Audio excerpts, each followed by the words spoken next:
কালিয়াকৈর উপজেলায় সহকারী returning officer মহোদয়ের কাছে মনোনয়নপত্র দাখিল করলাম। আমরা গাজীপুর এক আসনে সকল ভোটার এবং সর্বস্তরের জনগণকে আন্তরিক শুভেচ্ছা, অভিনন্দন এবং সশ্রদ্ধ সালাম জানাচ্ছি। আসসালামু আলাইকুম।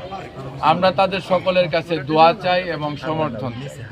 আমরা ধন্যবাদ জানাই আমাদের দলের চেয়ারপারসন দেশনেত্রী বেগম খালেদা জিয়া এবং ভারপ্রাপ্ত চেয়ারম্যান সহ স্ট্যান্ডিং কমিটির সদস্যবৃন্দ যারা আমাকে এই ধানের শীষের প্রতীক প্রদান করে গাজীপুর এক আসনে নির্বাচন করার জন্য সুযোগ সৃষ্টি করে দিয়েছে।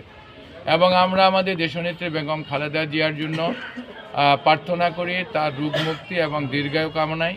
তো জনাব তারেক সাহেবের জন্য দোয়া করি, তিনি স্বদেশ প্রত্যাবর্তন করেছেন, তিনি যাতে করে আগামী জাতীয় সংসদ নির্বাচনে বলিষ্ঠভাবে নেতৃত্ব দিয়ে এই দেশের কাঙ্ক্ষিত জনগণের কাঙ্ক্ষিত সেই গণতান্ত্রিক সরকারকে প্রতিষ্ঠিত করতে পারে।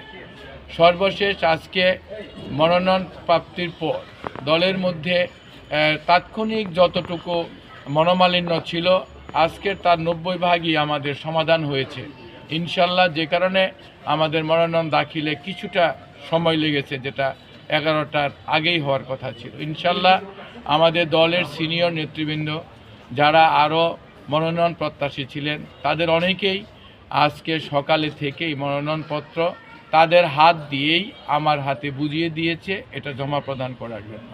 অর্থাৎ দলের সিনিয়র নেতারা অনেক ত্যাগী, তারা সকলেই এই গাজীপুর এক আসনে এই বিএনপি দলীয় প্রার্থীকে বিজয়ী করার জন্য তারা আন্তরিকভাবে নিঃস্বার্থভাবে কাজ করবে ইনশাল্লাহ।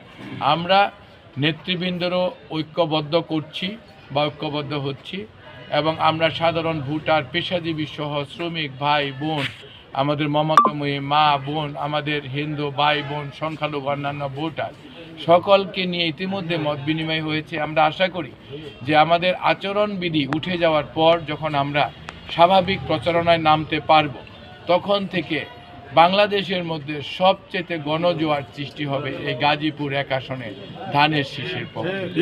আমরা সকলের দোয়া আশীর্বাদ নিয়ে সমর্থন নিয়ে ইনশাল্লাহ 35 বছর পর গাজীপুর এক আসনটাকে বিএনপির পক্ষে ধানের শীষের পক্ষে পুনরুদ্ধার করতে পারব।